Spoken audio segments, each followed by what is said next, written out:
Bien. ¿Se puede ver lo que estoy compartiendo en la pantalla? Sí, sí. Perfecto.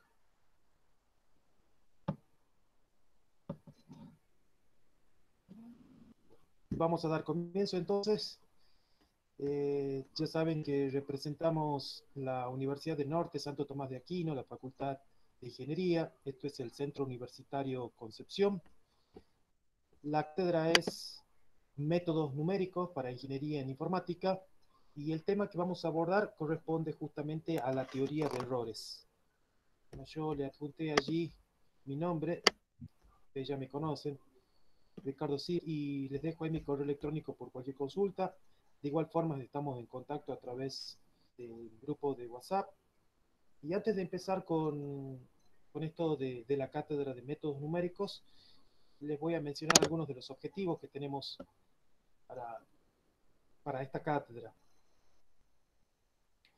La idea de este espacio curricular es que al finalizar el curso el alumno deberá estar en condiciones de resolver la formulación matemática de problemas de ingeniería, calculando con precisión requerida los valores de las variables del problema, mediante la implementación de métodos numéricos, usando, por supuesto, un software adecuado.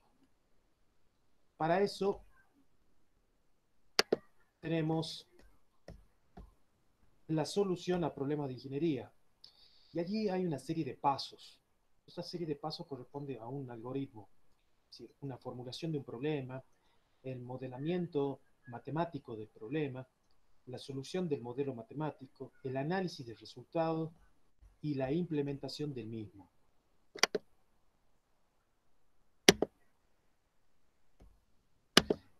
¿En qué consiste la formulación del problema? Bueno, eso de la formulación del problema más que nada tiene que ver con que cada vez que estamos ante una situación, esa situación puede llevarse a términos matemáticos. Pero eso de llevarse a términos matemáticos, primero que nada tiene que existir un problema. Cuando verificamos que ante una determinada situación existe un problema y que además existe la posibilidad de poder llevarlo a términos matemáticos, y eso es justamente el segundo paso cada vez que hacemos una formulación de un problema, que es el modelamiento matemático.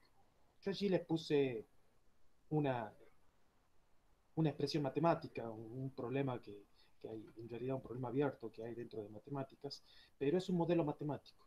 Pero básicamente un modelo matemático, durante el curso de su carrera, tanto en matemática 1 como en matemática 2, deben haber dos modelos matemáticos. Por ejemplo, en matemática 1, que vieron conmigo, había una parte en la cual nosotros trabajamos con optimización, cuando trabajamos con valores máximos y mínimos. Allí formulábamos un problema, lo llevamos a términos matemáticos y a partir de esos términos matemáticos que formábamos una ecuación en el cual encontrar los máximos y los mínimos, bueno, eso es justamente un modelo en el cual aplicamos los conocimientos, en este caso eran de máximos y mínimos relativos, para poder encontrar el punto crítico y saber cuáles eran los valores que hacían que la variable me dé la solución óptima o la solución mínima. Por supuesto que el objetivo del modelamiento matemático tiene encontrar la solución del modelo matemático. La solución del modelo matemático puede variar porque la podemos encontrar de manera manual o a través de un software adecuado. Y los resultados se lo hacen justamente a través del análisis de resultados. Cada vez que encontramos una solución, esos análisis de resultados lo hacemos comparando justamente la expresión matemática con el software y haciendo un análisis si los resultados que hemos obtenido realmente se ajustan a la realidad. La implementación es lo que se lleva a cabo. Es cuando ya llevamos a cabo todo el cálculo, todo el modelamiento matemático y por supuesto el medio en que hemos usado para poder resolver el problema, ya sea de manera manual o en términos matemáticos o utilizando un software adecuado y haciendo el análisis de los mismos, llevamos la implementación. Todo el proceso de planteamiento de un problema ha estado de esa forma. Pero esto de plantearse un problema, de hacer la implementación del modelamiento matemático, tiene que ver porque la materia en sí corresponde a métodos numéricos. Nosotros nos vamos a abocar precisamente a resolver problemas aplicando métodos numéricos y a través de una aproximación.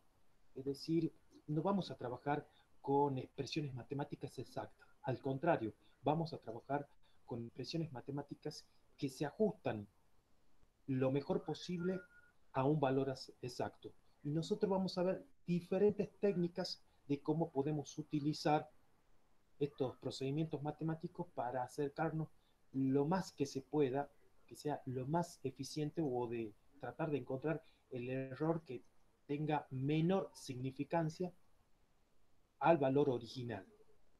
¿Por qué no puedes encontrar el valor original? Porque puede suceder que sea una expresión decimal extremadamente grande. Y para eso vamos a hacer primero hincapié en una parte de los métodos numéricos que consideramos como el pilar fundamental, que es la teoría de errores.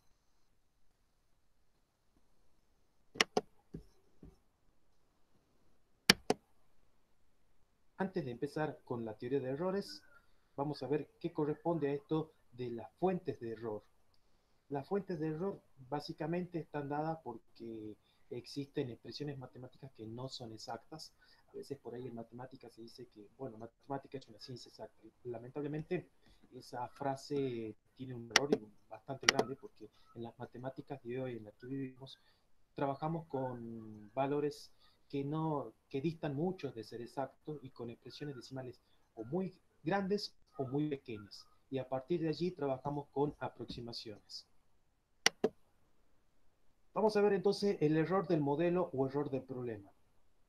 En los fenómenos de la naturaleza muchas veces efectuamos ciertas hipótesis, es decir, aceptamos determinadas condiciones que nos dará una situación aproximada del fenómeno estudiado. De esta manera podemos plantear el comportamiento de dicho fenómeno por medio justamente de un modelo matemático, que es lo que le decía al principio. Eso sería el error del modelo o error del problema. Luego existe un error del método. Y eso sucede que cuando tenemos un problema, planteamos ya sea de forma precisa, no puede resolverse en forma exacta, que es lo que le decía al principio. Es muy difícil hallar la solución. Entonces lo que se hace es formular un modelo matemático que sirva como aproximación y que ofrezca prácticamente los resultados más, pero más acertados. A eso se llama error del método. Y luego tenemos los errores de redondeo. Los errores de redondeo, bueno, originados por la presentación finita de los números, es en el caso de las computadoras, por ejemplo, con la notación de punto flotante, o por ejemplo se redondea un número finito de dígitos. Por ejemplo, si ustedes tienen el número menos 2 tercios, o si ustedes utilizan la calculadora, dividen a 2 en 3, eso le va a dar 0.6666. Esa es una fracción periódica pura en el cual 6 se repite de manera infinita y la manera de redondear es 0.66 y la tercera cifra, que es la que estoy marcando acá, la tercera cifra es el 7, pero el 7 no está dentro del cálculo que se lo hace con, por lo menos con la calculadora, sino que sabemos que eso se continúa de manera repetida. Cuando el dígito que continúa es mayor que 5, normalmente se redondea hacia arriba.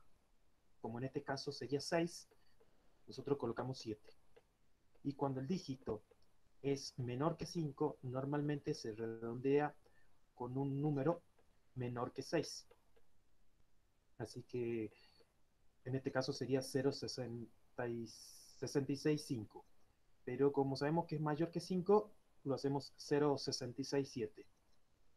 Y cuando es 5, eso directamente se lo puede dejar como 6 o como 5, es tomado de ambas formas eh, como correcto. La idea es justamente de que nos aproximemos lo máximo que se pueda al valor exacto. Por supuesto que ese valor de 0.667 tiene un cierto error. Tiene un cierto error porque no es el valor exacto. Sin embargo, es una muy buena aproximación del valor exacto. Esos son los errores por redondeo que pueden surgir cuando nos hacemos el planteamiento de un modelo, ya sea por error del problema o por error del método. Luego hay errores que se conocen como errores sistemáticos. Son aquellos que, sin variar las condiciones del ensayo, entran de igual modo en cada resultado de las medidas. Pueden ser originados por diferentes formas, por un defecto del instrumento y por el instrumento de medición. Por ejemplo, las reglas, si nosotros queremos medir una longitud con una regla, el hecho de la forma en la que está colocada las unidades de medida en la regla tiene un cierto margen de error. Es decir, medir con una regla, ya el hecho de medir, y si estamos hablando de una medida muy pequeña, corremos el riesgo de tener algún error, ya de utilizar un instrumento que no esté calibrado como corresponde. Las reglas, la mayoría tienen pequeños errores, nada más que las reglas se lo utilizan con un modo educativo, pero hay reglas que tienen mayor precisión que otras. A eso me refiero de que hay un defecto con los instrumentos de medición. Las condiciones del ambiente también pueden eh, repercutir a la hora de hacer un experimento y ese experimento se tenga que realizar en condiciones de lluvia o que haya humedad.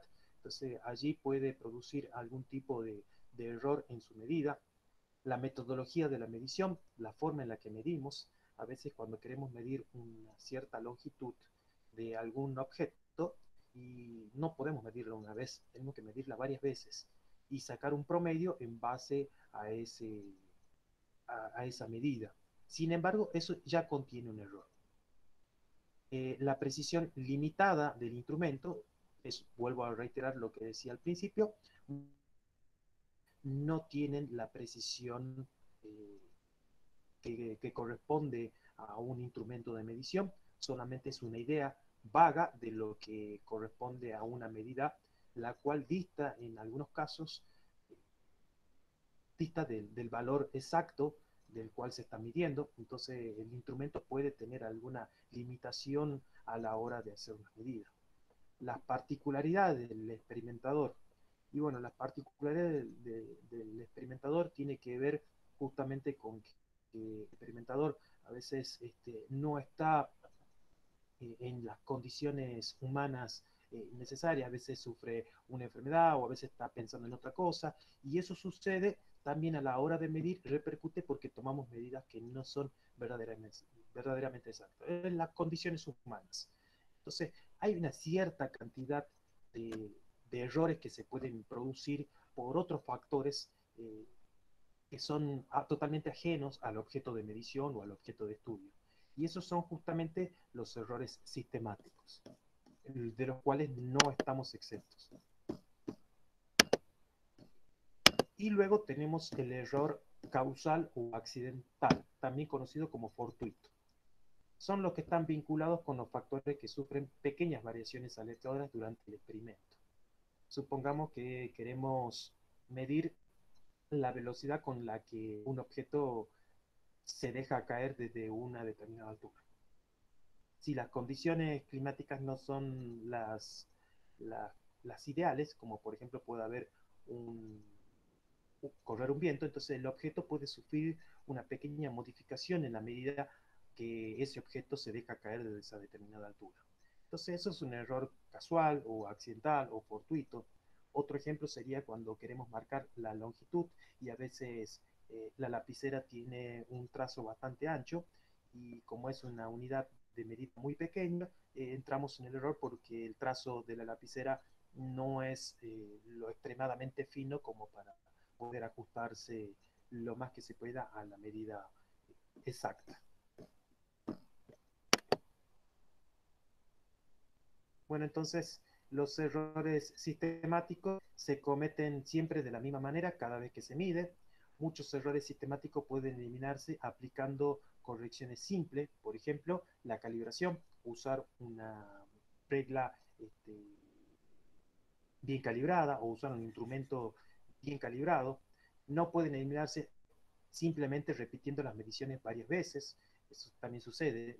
Los errores sistemáticos a veces podemos eh, repetirlos en reiteradas veces y el hecho de que lo hagamos varias veces no lo vamos a eliminar. Sí lo podemos mejorar, pero no lo vamos a eliminar. Errores aleatorios, bueno, aparecen al azar, escapan al control del observador, pueden ser causados por condiciones ambientales, como lo decíamos recién, eh, se eliminan estadísticamente realizando muchas mediciones. Bueno, los errores aleatorios sí los podemos eliminar ya haciendo varias mediciones porque vamos a notar una fuerte tendencia hacia un determinado valor, pero no así los errores sistemáticos. Gráficamente estaríamos en esto. Supongamos el gráfico A. No hay errores sistemáticos, pero hay errores aleatorios pequeños. Fíjense que los puntos están dentro de un pequeño círculo, ¿sí? Porque acá hay círculos concéntricos, y los puntos negros representan las mediciones. Y el círculo más pequeño que está en el centro representa la medida exacta del valor. Entonces los errores se van ajustando allí, casi la mayoría dentro de ese círculo. Es decir, que estamos medianamente dentro de la medida justa. En cambio, cuando hay errores aleatorios pequeños, pero además hay errores sistemáticos, las medidas normalmente están fuera de lo que se ajusta de este círculo concéntrico. Es decir, que la mayoría tienden a un error y a un error significante. En el C no hay errores sistemáticos, hay errores aleatorios, pero hay errores aleatorios muy grandes. Entonces, cuando hay errores aleatorios muy grandes, aparecen este tipo de situaciones en donde las mediciones ya se dispersan por todo el gráfico. Fíjense que tenemos puntos que están fuera del círculo más pequeño concéntrico y solamente uno está dentro del círculo concéntrico, que vendría a ser la unidad de medida exacta, y después otro, una parte adentro y otra parte fuera, y los demás están todos fuera. Entonces acá ya se pierde significancia y estamos propensos a cometer un grave error si sacamos conclusiones en base a esos datos. Y un ejemplo de es cuando hay sistemáticos y aparte también hay errores aleatorios muy grandes. Fíjense incluso que nos alejamos realmente de del verdadero valor y algún que otro valor podría ser acertado y estar dentro del círculo pequeño. Es decir, que la mejor forma de trabajar es que no haya errores sistemáticos y haya pequeños errores aleatorios. Y en el caso por ahí no tan extremadamente fuera de sí, podríamos decirlo, es cuando hay errores sistemáticos, pero hay errores aleatorios pequeños. Entonces, allí estamos hablando entre el gráfico A y el gráfico B serían las situaciones ideales. Y el gráfico C y el gráfico D serían las situaciones para despreciar.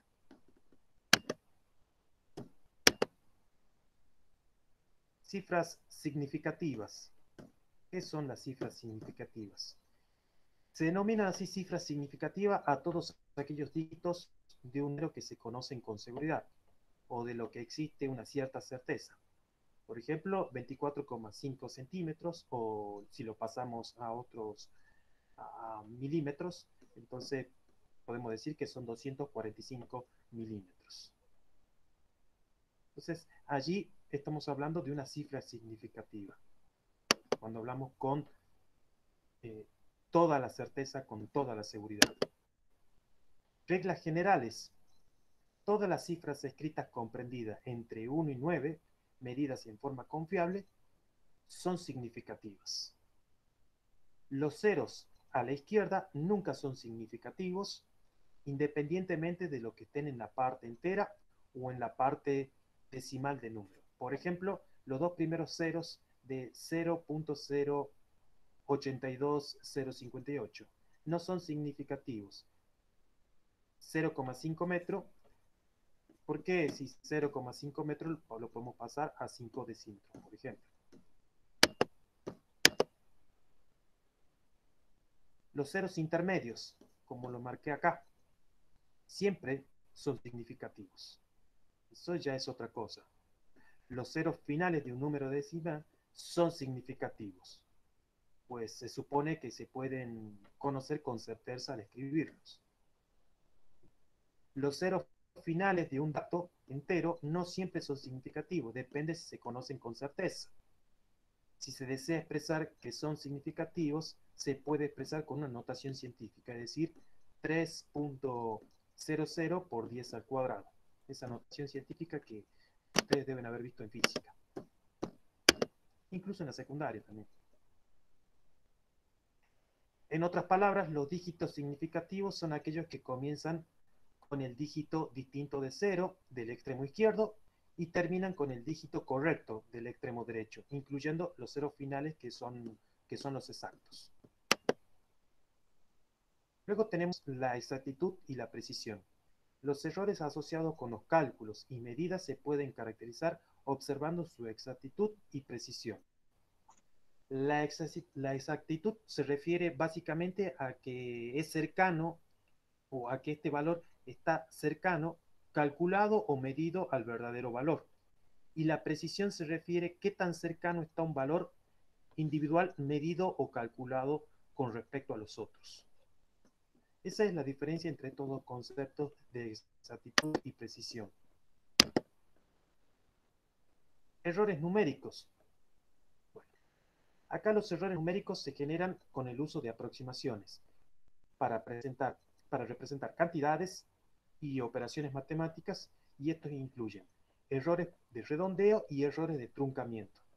Los errores de redondeos son los que se producen cuando los números tienen un límite de cifras significativas que se usan para representar números exactos, que como habíamos marcado en una de las diapositivas anteriores, ese 0, creo que era menos 2 tercios, que era 0.66 o 6 periódicos, y nosotros lo marcamos como 0.667. Bueno, ahí ya estamos hablando de errores de redondeo. Errores de truncamiento, que resultan de representar aproximadamente el procedimiento de un modelo matemático exacto.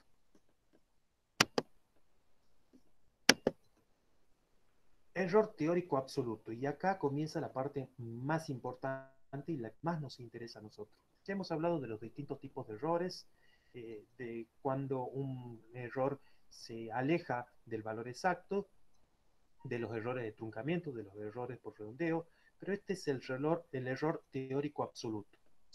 Para los tipos de errores, la relación entre el resultado exacto, verdadero y el aproximado está dado por esta formulita que se llama valor verdadero igual valor aproximado más el valor teórico. Esa sería la forma coloquial de esta fórmula. Pero la forma matemática sería x sub b, s sub b, hace señal que estamos hablando del valor verdadero, igual a x sub a, y ese subíndice a representa el valor aproximado, más e sub t, y ese subíndice t significa error teórico. En realidad lo que buscamos en la teoría de errores y dentro del análisis numérico es que calculemos siempre el error teórico, es decir, cuál es el margen de error que estamos cometiendo cuando hacemos un determinado cálculo.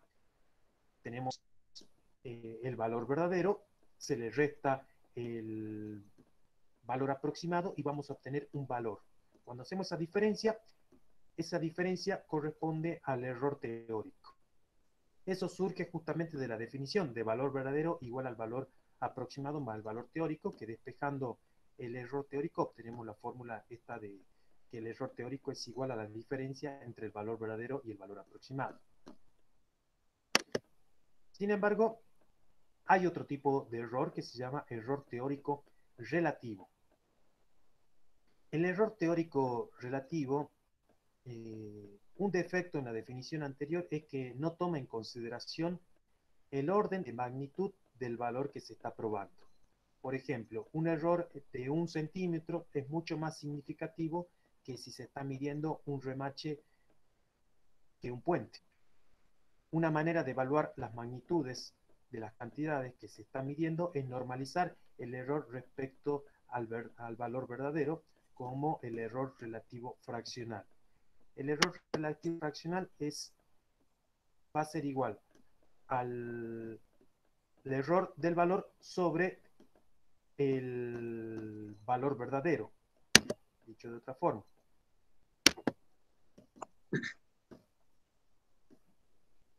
el error porcentual es el mismo error relativo, el error relativo multiplicado por el 100%.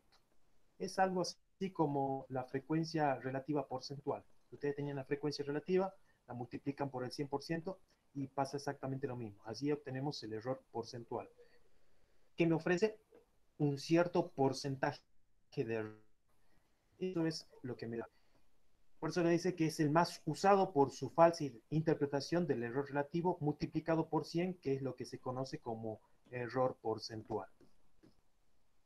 Son los dos tipos de errores más comunes que vamos a trabajar: el error teórico absoluto y el error relativo porcentual.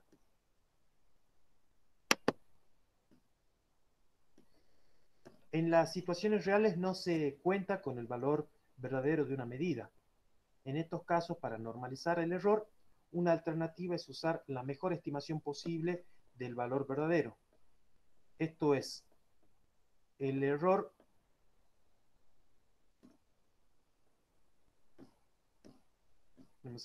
igual al cociente entre E sub A, en donde A significa el error normalizado o un valor aproximado sobre el valor aproximado.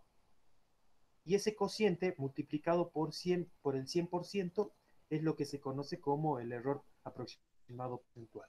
Bueno, eso justamente se define porque es muy difícil que podamos conocer el valor exacto. Entonces, como no conocemos el valor exacto, damos un valor aproximado, pero un valor aproximado que se ajusta bastante bien a la realidad. Error en los métodos numéricos. Los métodos numéricos que veremos son iterativos. Eso de decir que son iterativos es que se repiten con demasiada frecuencia. Tenemos una sucesión de valores aproximados en cada caso. En tales casos, el error se calcula como la diferencia entre la aproximación previa y la actual. Por lo tanto, el error relativo porcentual está dado por la siguiente fórmula. X sub i representa la aproximación actual y X, que tiene como subíndice i-1, representa la aproximación anterior. Entonces, cuando hacemos la diferencia entre esos dos y lo dividimos entre X sub i, que es la aproximación actual, obtenemos un valor promedio. Ese valor promedio multiplicado por el 100%, lo que me ofrece es el error aproximado. Luego hay un concepto que se llama tolerancia. A menudo cuando se realizan cálculos, puede ser que no importa mucho el signo del error, sino más bien que lo que nos interesa es su valor absoluto porcentual, pero que sea menor que una tolerancia porcentual prefijada, es decir, un cierto margen de error, que no se supere ese margen de error. A eso se define como tolerancia. Y en términos matemáticos decimos que el error aproximado está dado por eh, el valor absoluto del valor aproximado menor que el error previamente aceptable. Es decir, que si cumple la relación anterior, entonces se considera que el resultado obtenido está dentro del nivel aceptable fijado previamente para el error aceptable. Y a eso se llama, quiere decir entonces que si bien nosotros vamos a calcular ciertos valores numéricos y sabemos que esos valores son aproximados, no son exactos, pero vamos a utilizar esta formulita, la cual nos va a servir para tener una cierta tolerancia y saber que el nivel de aceptación dentro de ese valor está previamente fijado. Errores por redondeo. Bueno, puesto que solo se puede almacenar un número finito de lugares decimales, es más, tanto los software o las calculadoras científicas nos ofrecen valores que también tienen un cierto margen de error. Es decir, tratar con exactitud las cifras decimales extremadamente grandes o extremadamente pequeñas es muy complejo. Por eso es que El análisis numérico es una rama de la matemática justamente que estudia esta parte de las aproximaciones y nos ofrecen diferentes métodos. Bueno, los cálculos están sujetos a imprecisiones. La práctica normal consiste en incrementar más lugares decimales en los cálculos intermedios que los requeridos en la respuesta final, con el objeto de minimizar esto. Pero en cálculos largos, la fuente de error es más difícil de analizar y controlar.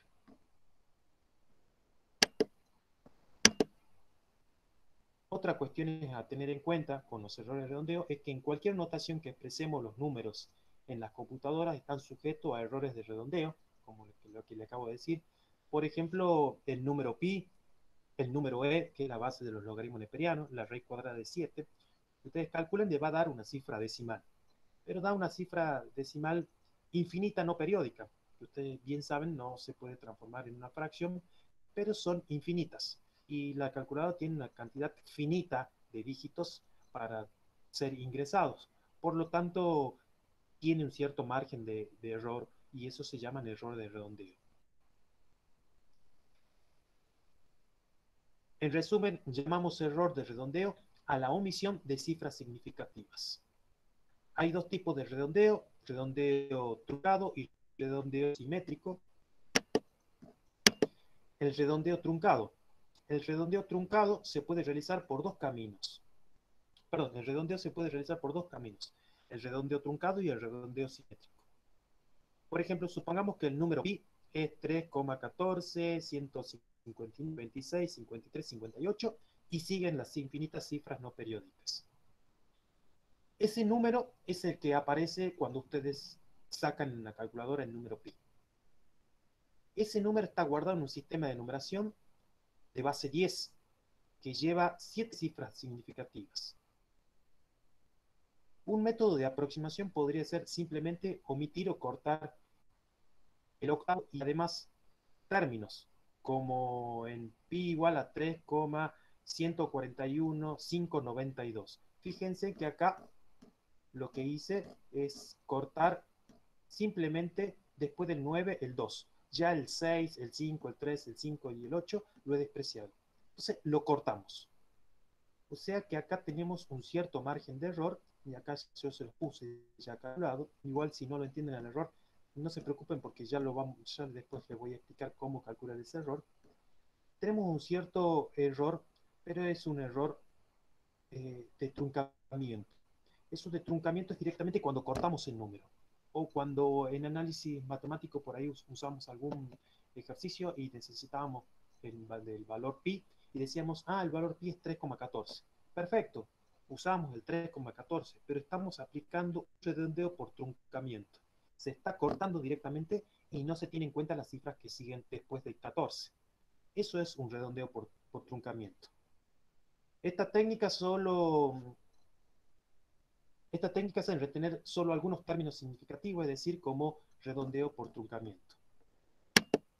Y el redondeo simétrico se basa en la deficiencia del redondeo truncado y es atribuida al hecho de que no tiene en cuenta el valor del primer dígito, que se desprecia, y así, por ejemplo, el número pi, que es el que habíamos tomado como ejemplo, el primer dígito es descartado, es 6, así el último dígito retenido debería redondearse al superior. Entonces, fíjense que acá tenemos 3,131,593. Tal redondeo se reduce a un determinado error, que esto se conoce como error por redondeo simétrico. Fíjense que hemos descartado al número 6 y así el último dígito es retenido y entonces lo redondeamos al superior. Esta técnica de incrementar una unidad al último dígito aceptado cuando el primero descartado es mayor o igual a 5 se denomina redondeo simétrico o simplemente redondeo. Hay unos errores de truncamiento, unas consideraciones que la vamos a tener en cuenta. Eso se le da este nombre a los errores ocasionados por el modelo matemático elegido para modelar la situación problemática. El nombre se origina en el hecho de que los métodos numéricos generales pueden ser comparados con la serie de Taylor truncada. Yo sé que ustedes las series de Taylor no la vieron, tampoco tuvieron matemática superior, los de ingeniería no lo tuvieron, ingeniería en informática no lo tuvieron, pero nosotros vamos a ver la serie de Taylor. Creo que dentro de la tercera, cuarta clase hablamos de la serie de Taylor, y ahí van a poder comprender un poquito qué es lo que pasa con los métodos numéricos cuando son comparados con la serie de Taylor. Porque la serie de Taylor lo que me ofrece es un procedimiento matemático que me da valores, pero los valores también son aproximados. Entonces ahí entramos también con los métodos numéricos. Pero para eso vamos a tener que estudiar un poquito la serie de Taylor. No es difícil, así que ya lo vamos a ver en su determinado momento. Y los errores de truncamiento pueden no estar presentes, depende del método, mientras que los errores por redondeo generalmente están presentes, aun si el método elegido era error de trámite, por supuesto. Bueno, y esta sería la parte teórica de lo que corresponde, bueno, voy a dejar de grabar, a la teoría de errores.